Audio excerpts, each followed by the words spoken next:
Hey, y'all, I'm excited you're joining us for another episode of the Power 9 podcast. I'm your host, Aaron Eggert. Our guest today partners with small businesses to connect their business aspirations to their marketing strategies and activities.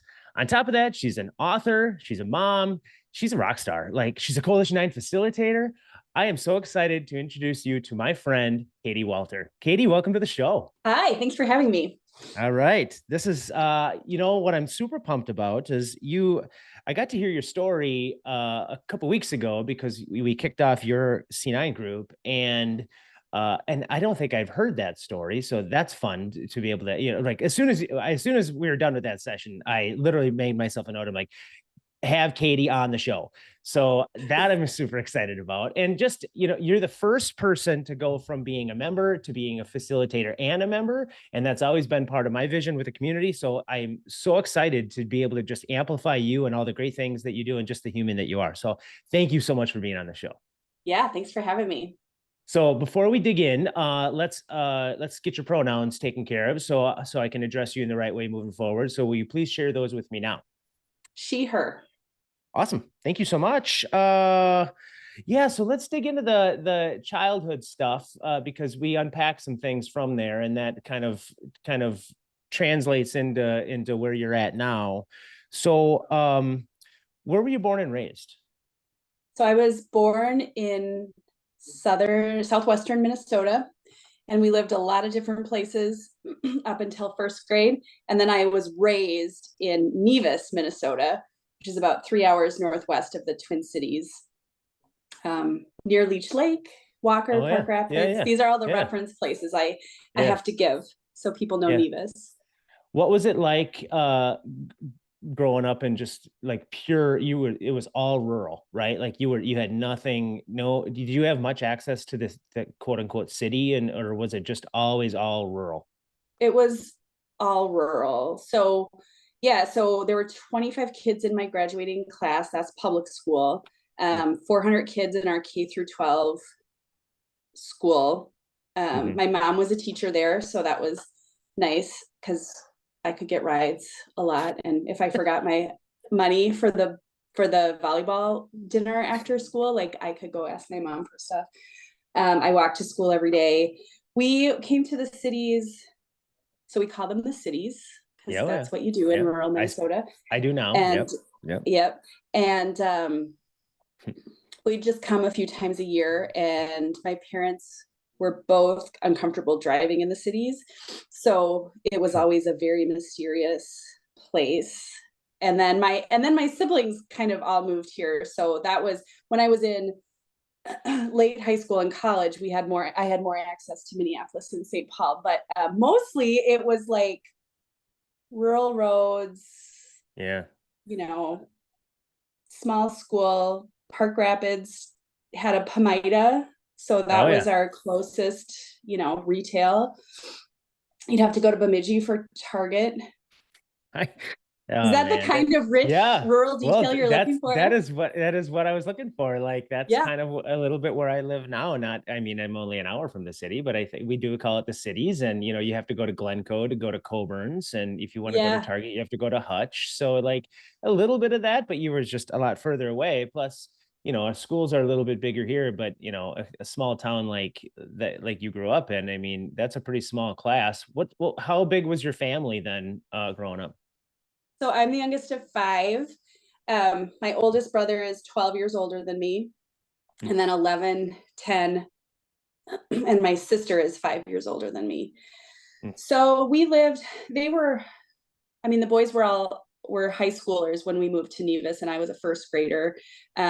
We had lived in Alaska for a year before we moved to Nevis. So that's a whole other category of questions you might want to dig into. So, usually people are like, what was Alaska like so in 1983? So can you want me to go there right now? Can you answer that question? So A, why Alaska? And B, what was that like? Yeah, so my dad was a school administrator, superintendent near International Falls in 1983, and he had an opportunity to be a superintendent for the Yukon Flats School District, a kind of a community or a school district made up of 12 or 13 village schools in the Arctic Circle area, kind of remote from Fairbanks. So like Nevis was connected and accessible compared to Fort Yukon. Wow. And we lived there for a year. You had to fly in by bush plane or go in on river barge or snow machine if you, there still aren't any roads. I tried Google mapping it recently and it's still like take the airplane to get there. And so my family was there for 2 years. I was in kindergarten and, you know, we went to high school basketball games because my brothers played for the Fort Yukon Eagles.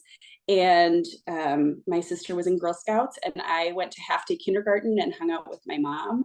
And yeah, we had our groceries flown in.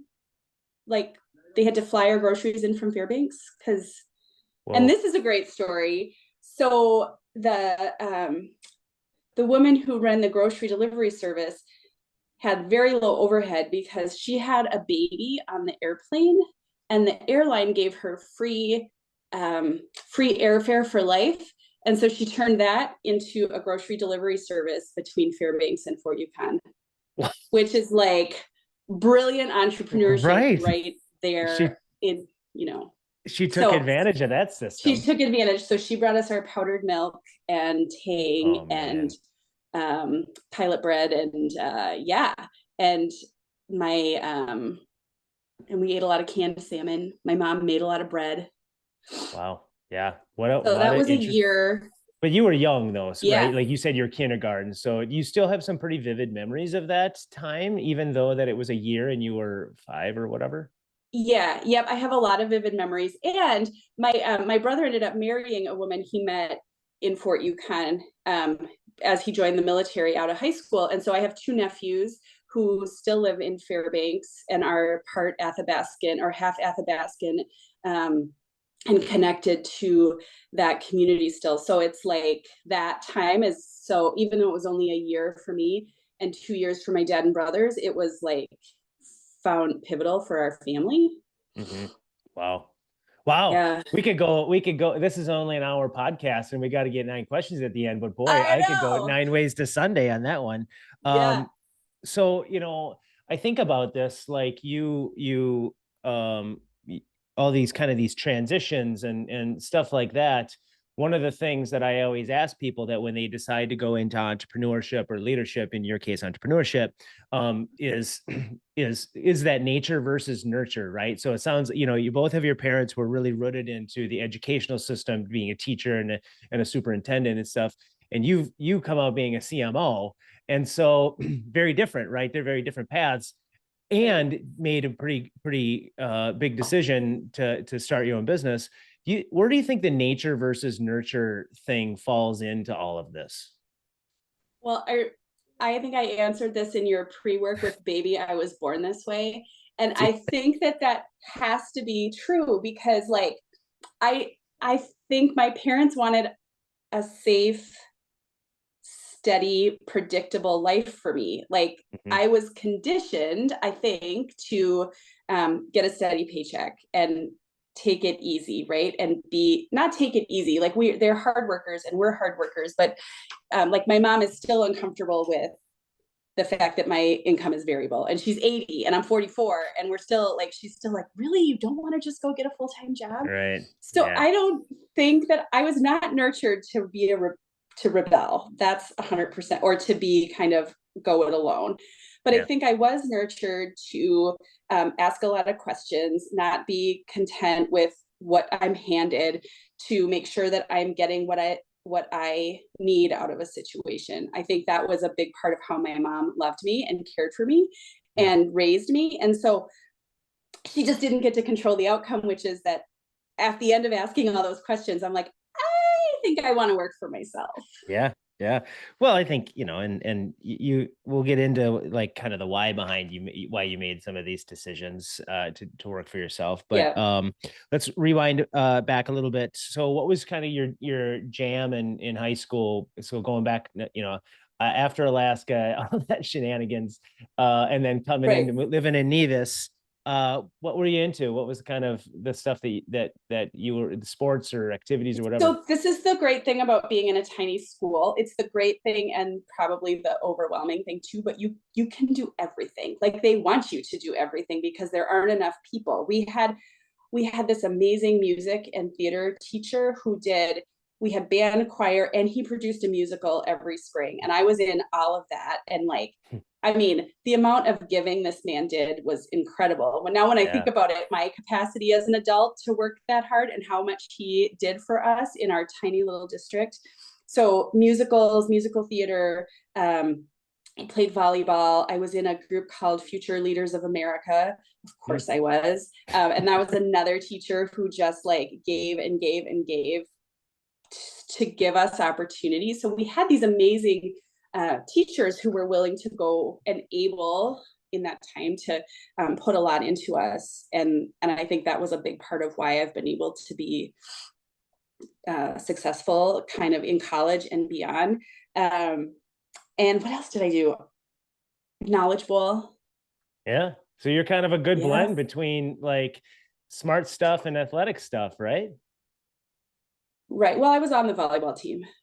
I know. Well, that's what I'm talking about, the athletic stuff. Yeah, that's smart Yeah, stuff but too. Smart, that's I smart was and on the athletic. team. I wasn't, yeah.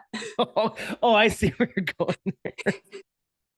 I gotta listen Let's not better. Good. overstate Well, the athletic. you're right. Yeah, I gotta watch the emphasis on what words you choose. Being a CMO. All right. So where'd you decide to go to college? Undergrad. I went to I went to St. Ben's for undergrad. I walked on campus. So St. Ben's is College of St. Benedict is in St. Joseph, Minnesota. It's connected to St. John's University. St. Ben's is for women and St. John's is for men. But all the academics and student life stuff are connected. I walked on campus at St. Ben's and said, this is home. I want to go here. I need to figure out how to make this happen. This is what I want for my life. And I loved it. I still get that feeling when I go on campus there. Yeah. Yeah. I was going to Yeah. ask you if if that still resonates today, because I Right. think what they do such a good job of is they create so many different alumni connections. And, I think the network that Johnny's and Benny's have, and, I think you could probably walk into a room and if you meet somebody who's a Johnny or Benny, you could probably talk about stories, even though you didn't graduate together for hours. Right. Right. And I think Right. that is one thing that I really adore about that community there. Yeah. Yeah.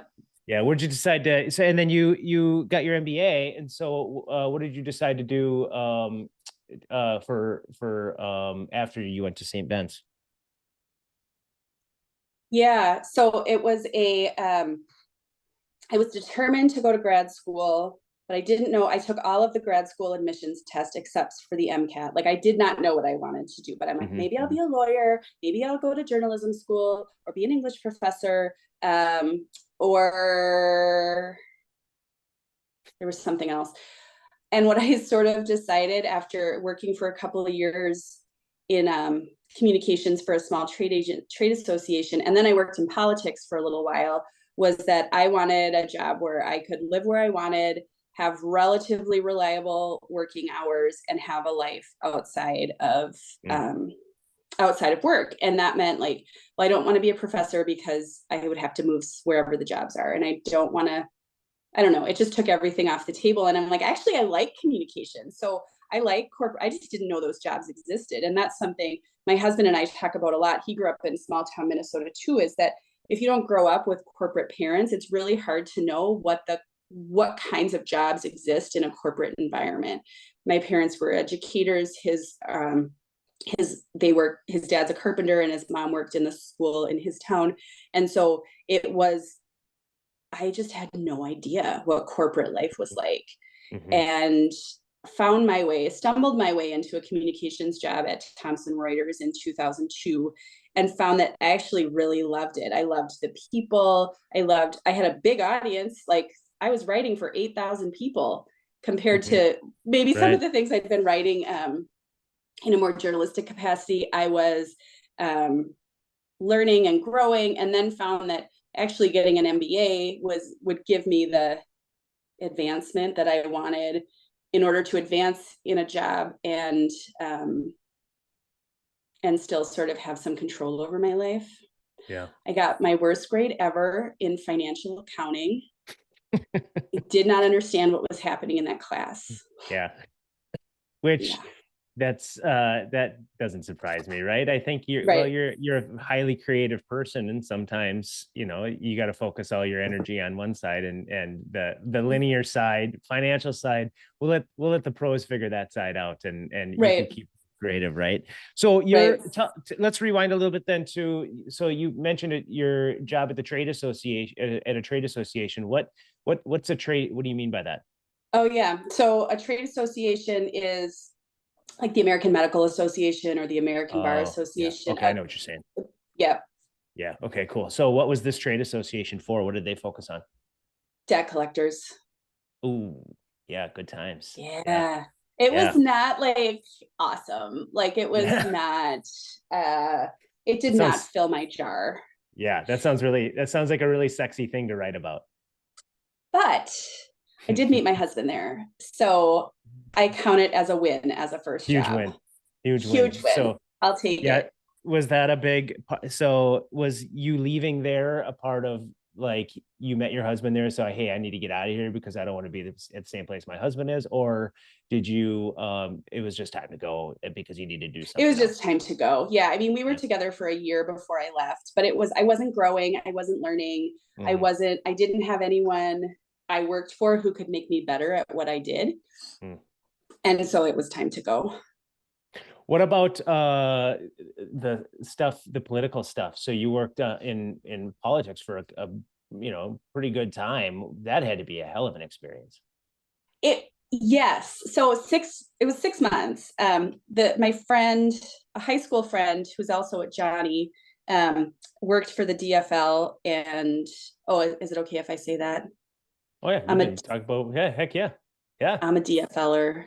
whatever. I don't care. Yeah, you're just a person as far as I'm concerned. I So don't my care what. buddy worked for the Yeah, DFL and said he needed someone to manage a few house campaigns in northern Minnesota, kind of in our old stomping grounds. yeah, And I hated my job. Like I hated my job that I was in so much that I was like, okay, I'll move home for the summer away from my boyfriend to get away from this job and find out if I want to work in politics or what that might yeah. feel like for me.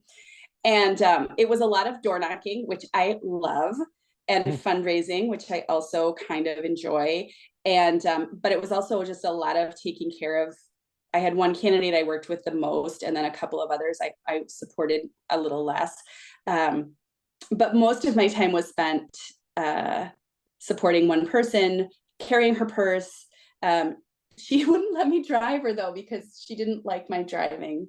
So she drove when we went door knocking. I carried her purse. I slept in her basement sometime when it was too long to get home. Like it was like really lonely because I was away from the cities. Like I was with my parents, but I wasn't with my boyfriend or my Right. friends. And like I don't know. And that was the year. So I think what I learned from that experience first and foremost is that I never wanted to be in a role where it was just like me supporting one person. Like I Hmm. didn't want to be then a legislative assistant. That would have been the next job in politics, would be to be a legislative assistant, again helping one person or one representative with their work. Just wasn't going to be fulfilling for me. It wouldn't give me enough sort of space to know whether my work was good or not. It would be too Hmm. hinged on one person's mood and happiness.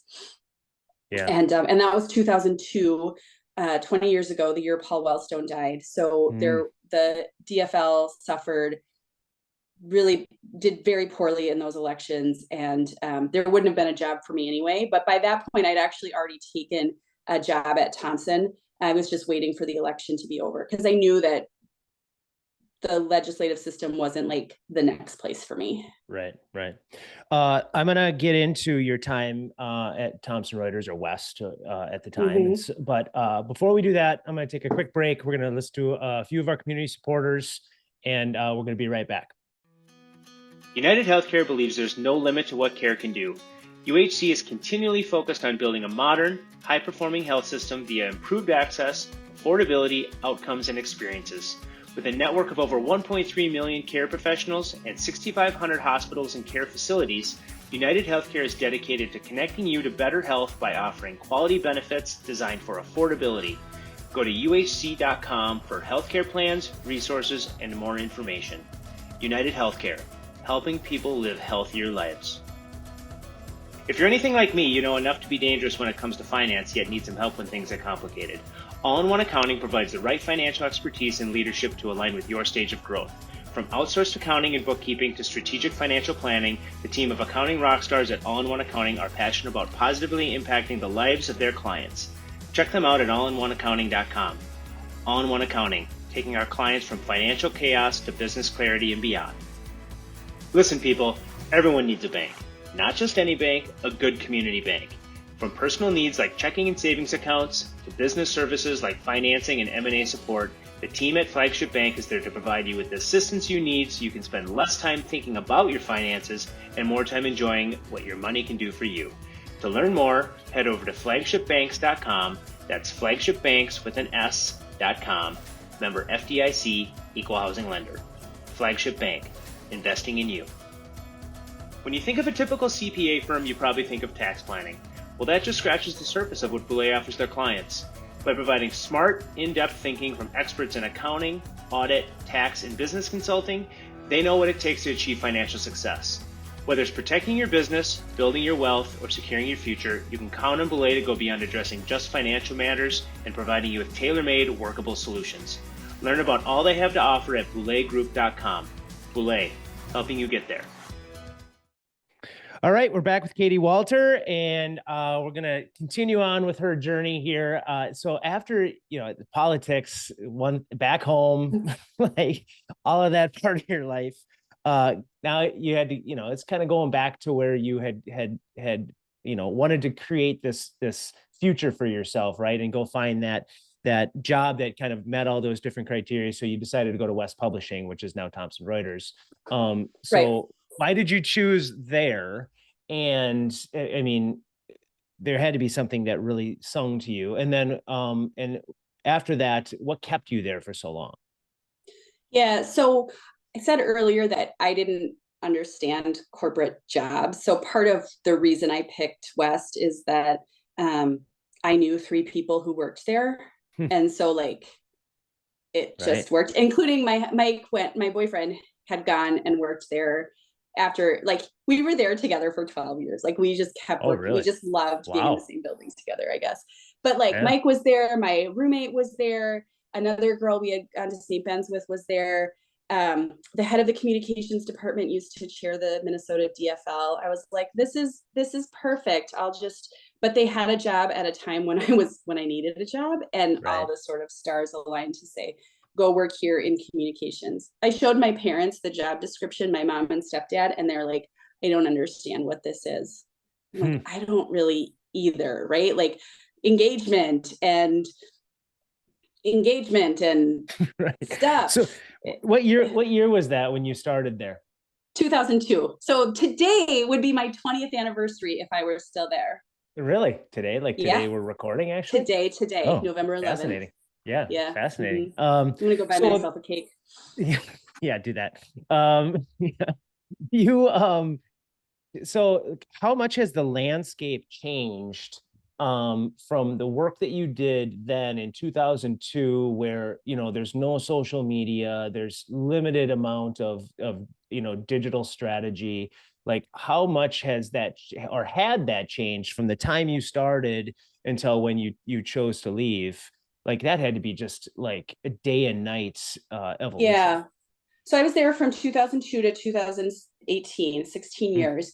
And not only did the we underwent a huge cultural shift, the technology changed, the corporation changed so much too, with it being a primarily Egan-based concern to headquartered in London and so Egan, Minnesota based versus London based and kind of and New York. And so I grew up in this shifting landscape of digital transformation, corporate transformation, the profitability changing all over the place. And so it was such an incredible environment to learn in. because I definitely saw times when it was like, we're printing money. We weren't printing money, but like things were really good at certain Yeah. points, and then things were harder. And so I always was lucky to have a sort of front seat view of a lot of those changes, because I worked in corporate communications and I worked in the strategy and business development team, where I was supporting making decisions about acquisitions, and divestitures. I went back to internal communications in 2011 and was there for about 5 years, and really saw this evolution of the social workplace, as we brought in Facebook-like technology for the intranet to start to flatten the relationships in the organization, and say anyone can have access to anybody. We can blog and comment on each other's content, and we can someone in the legal business can see what people in the financial and risk business are doing through these different platforms, and creating connectivity across the organization. And that was in the time when social was bursting and booming. I wasn't in PR, I was in internal communications, but that mindset shift was happening inside too. Like, let's make ourselves more transparent and accessible. I feel like with a company like Thomson Reuters, where you're basically doing a bunch of legal right? Isn't that like legal printing, and you're printing That was all the of that, business right? division I was in. Yep, Yeah. legal. Okay. So that's what I remember you mentioning. And so on that side, I don't know how exciting that is to communicate externally, because your target audience is firms and probably government entities and things like that, right? Where did you feel like you had more creative freedom and you enjoyed more of the internal communication because you could be a little bit more free flowing? Yeah, so I loved internal communications because it was about helping people do their job better and having more tools to understand what their job was and how it connected to the strategy. It was ultimately about people, and it was ultimately about working with leaders to make sure that they were communicating effectively. Right. Things with my byline were useless. We wanted to get leaders talking both from a podium as well as in front of as well as with their teams, dialogue, two-way, multi-way conversation. And that cultural revolution or cultural change was really exciting to be a part of. It was fun to get the employee engagement surveys back in those years I was in internal comms and see that people trusted leaders and they knew where the business was going. And I could take some small part in that. And that kind of work is valuable no matter how sexy your organization is or not. Absolutely. Yeah, I couldn't agree more. Do you so 16 years you spent, a huge chunk of your Yep. life at this organization. What eventually became of the reason why you decided to part ways, and then what eventually became you starting your own Yeah. business? So Thomson Reuters divested 60% of the organization in 2018, the financial and risk business. And with that, they made some huge restructuring changes in the existing business. And a lot of the director level was laid off. They changed the way they wanted to flatten the organization so that there were fewer layers between the CEO and individual contributors. And then they changed the model of how marketing and business operations were organized. In all of that, my job was eliminated. So I had the option to apply for other things, but I decided instead to say this is as clear a sign from the universe as I could get that it's 16 years was enough and it's time to go. And so I took the severance package that I was offered and decided to do something else. I didn't know what that was going to be.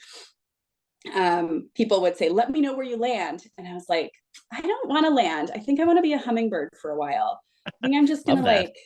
Yeah. sample for a Yeah. little bit. And so I mean, it was the holidays. So I took a few weeks just to get ready for Thanksgiving. I hosted some classes for my fourth grader. Like I did a baking Sweet. class with the fourth graders, right? It was fabulous. I And love then, that. I started just visiting with friends and people who had known me at St. Ben's or in high school or right after college, and just remembering what got me jazzed and energized and what kinds of things I wanted to do and what was important to me. And at the sort of base of that, the coaches all want to say, what's your passion? What's your professional passion? I'm like, I don't have a professional passion. Like if I look at, and maybe that's a little sad to look back at 18 Yeah. years of hard work and say, I wasn't passionate about any of it. What I'm passionate about are my children. Like I just want, in all of my deepest heart of hearts, all I really want is more time with my kids. And I'm climbing a ladder to try to make more money. So what? I can have, well, can I just have more time with them now? That was the sort of prayer in my heart at that moment of like, how do I get more with these babies while they're baby? They were 7 and 10. And so freelance emerged as the way to do that. I'm going to see if I can do this my way, working less. And I worked really hard for 18 years and had a lot of personal stuff too, that like I had a lot to decompress, and the burnout was deep and entrenched. So part of my choice not to go back to full-time work was also I wanted to find space and time in my life to heal some of the stuff. Yeah, and I think, the way I perceive it is that, you went through a lot of stuff, right? And from both a personal side and a professional side. And so, maybe it was just time for you to focus on you for a while. And one of the things that you love to do is obviously take care of your kids. And I think you being a mom first, and also being able, like I alluded to the fact that you're writing a book, and we'll talk about that. And I think too, like there's this term fractional, right, that has come to light over the last, let's call it 3 to 5 years. And I think that allows for people that have put the time in to then be able to design the life that they want to live. And it's not saying that you're going to give any less effort for the clients you work with. You're going to give probably 110%, over what you probably would if you were there full time. But it's just, you don't have to put that load on your shoulders and feel like you have to be everything to everyone. So, Right. Fast forward to where you started your own business.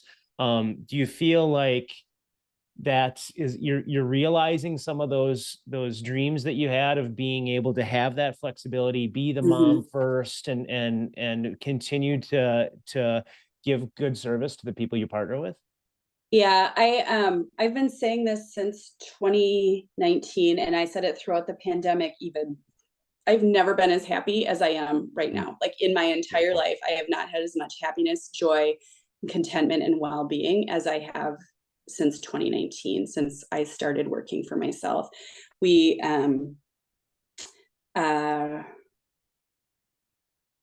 so the answer to your question is yes, the dream has been realized. I aim to work about 20 hours a week. I aim to bill about 20 hours a week.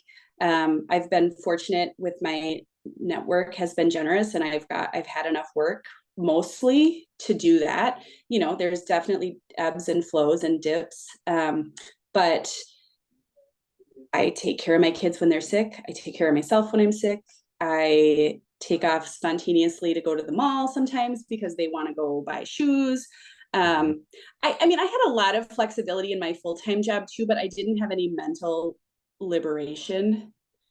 And I think a lot about liberating myself from other people's expectations or needs and having some boundaries around what I've signed up for. And I think having a scope of work and an hourly rate and a fractional engagement makes it really easy for me to say, this is what you asked me to do, and I've done it. I can certainly do more, but it's going to cost X, Y, or Z, or it's going to look like, or I'm not going to do this busy work because I don't think you don't want to pay me to do this busy work. Let's find someone else who can do it.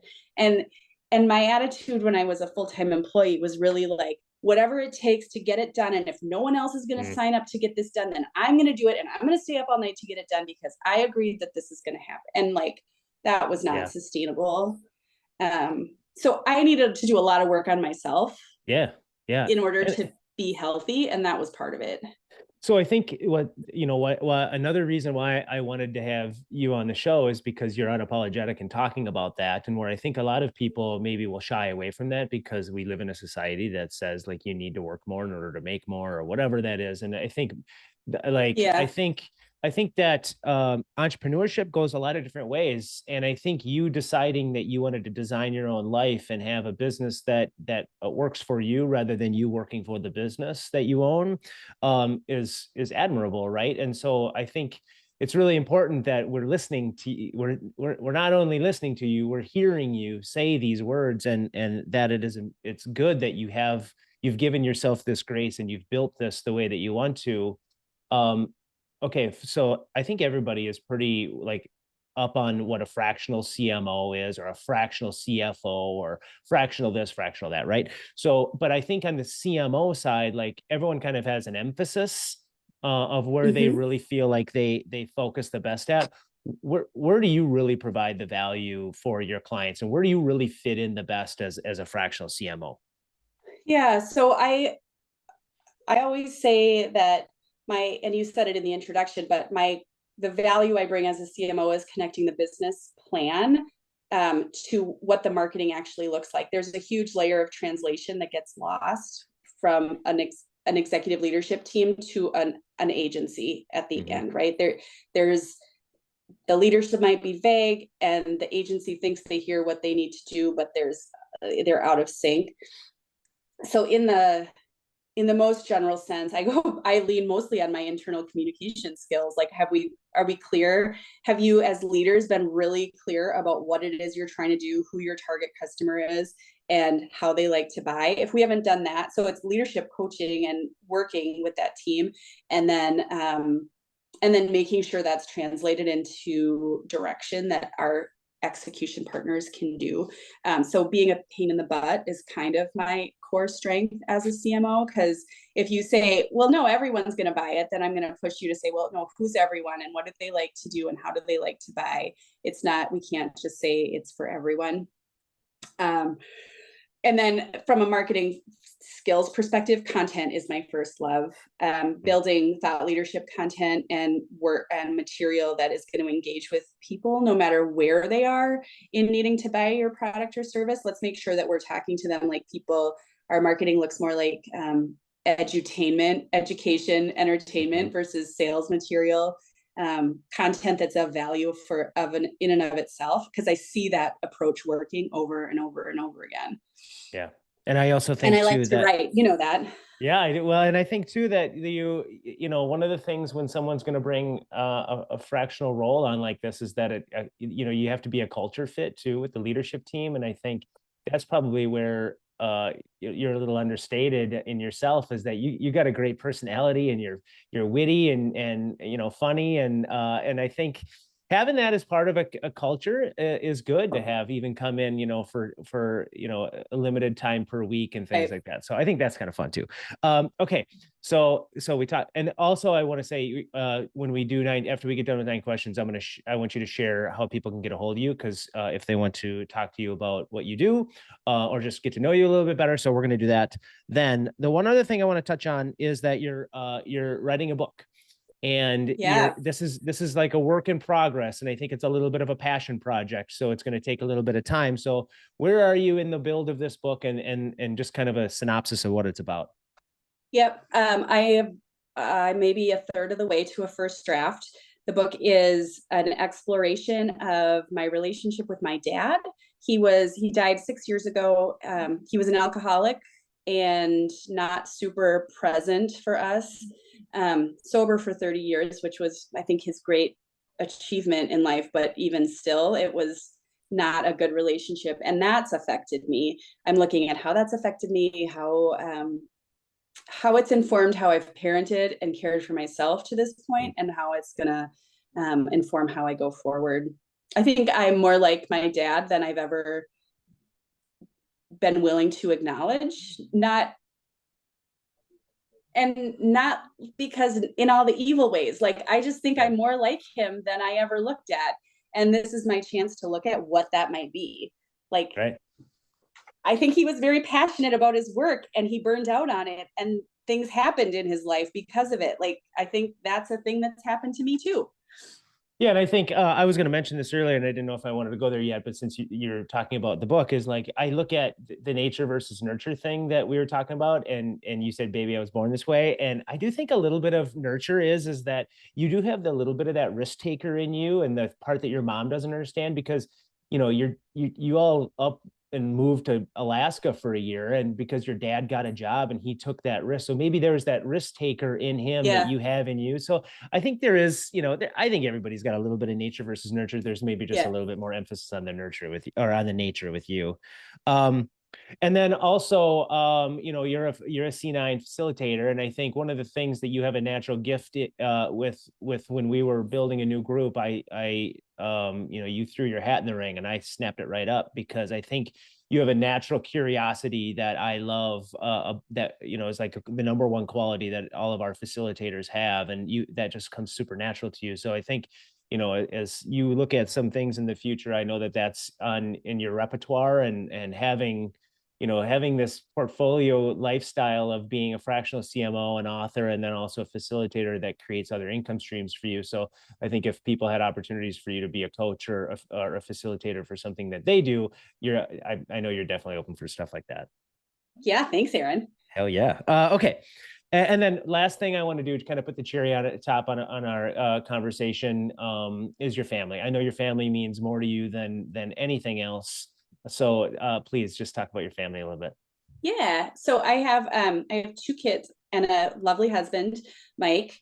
Um, we live in St. Paul. Will is 14 and Anna is 11. They're both in middle school together this year, which is great to have them on the same schedule. Um, I just am over the moon for them still. Yeah. And it's so fun to see them grow and turn into little adults. I mean, Will's 14, he's going to be driving next year. And I Nice. just can't believe how far we've gotten to this point, but still so affectionate and kind. And to me, they fight. I mean, it's hard. Like raising teenagers is hard.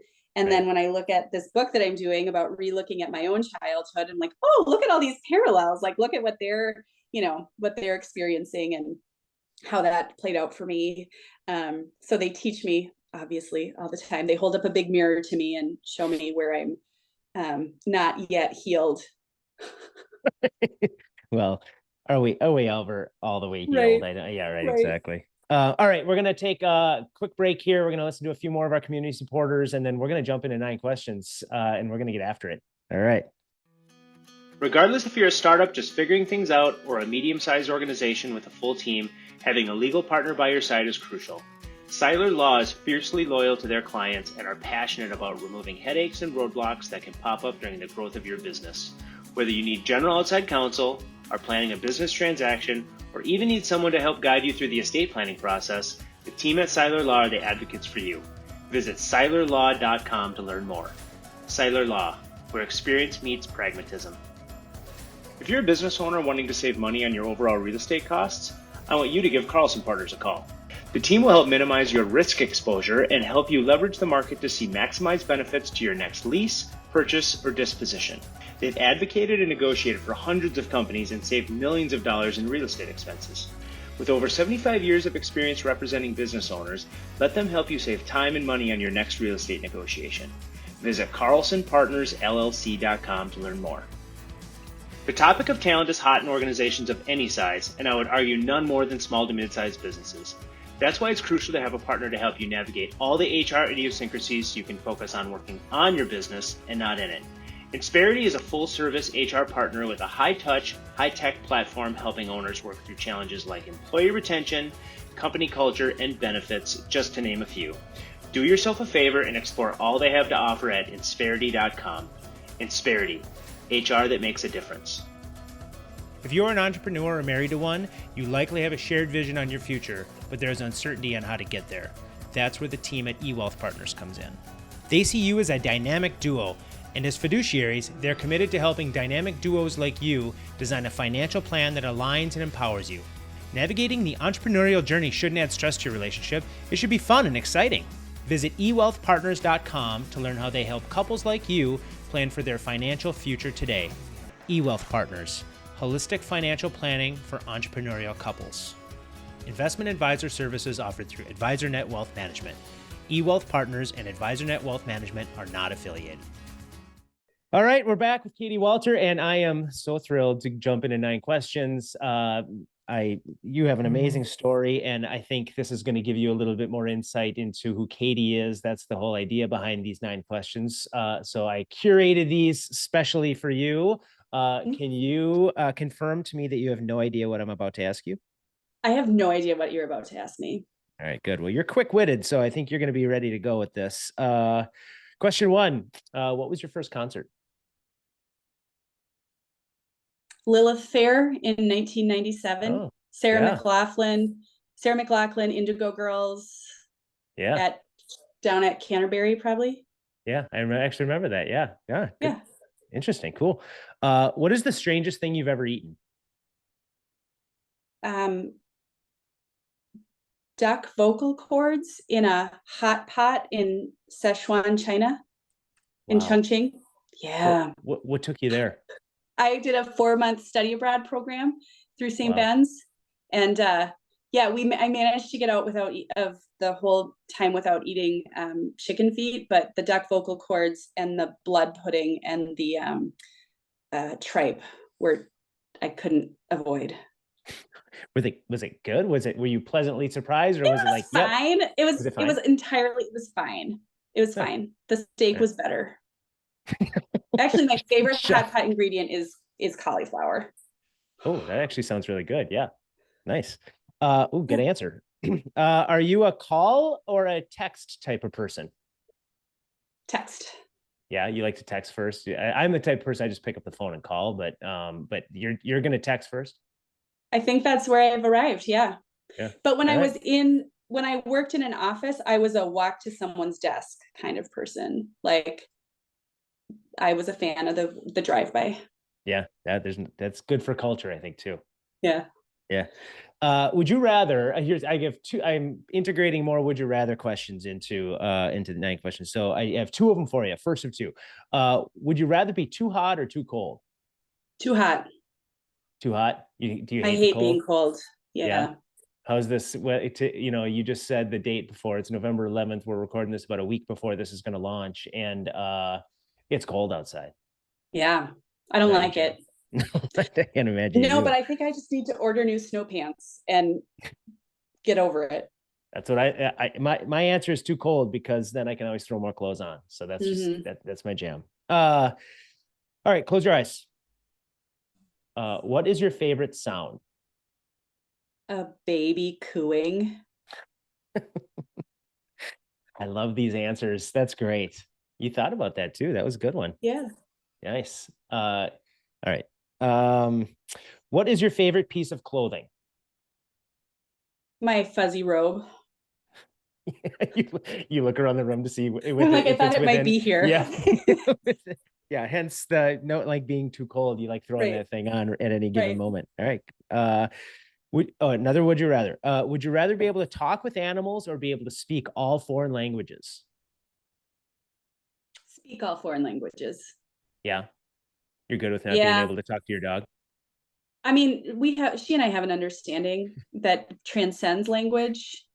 And I don't know if I could achieve that with people. So I would like language. All right. Yeah.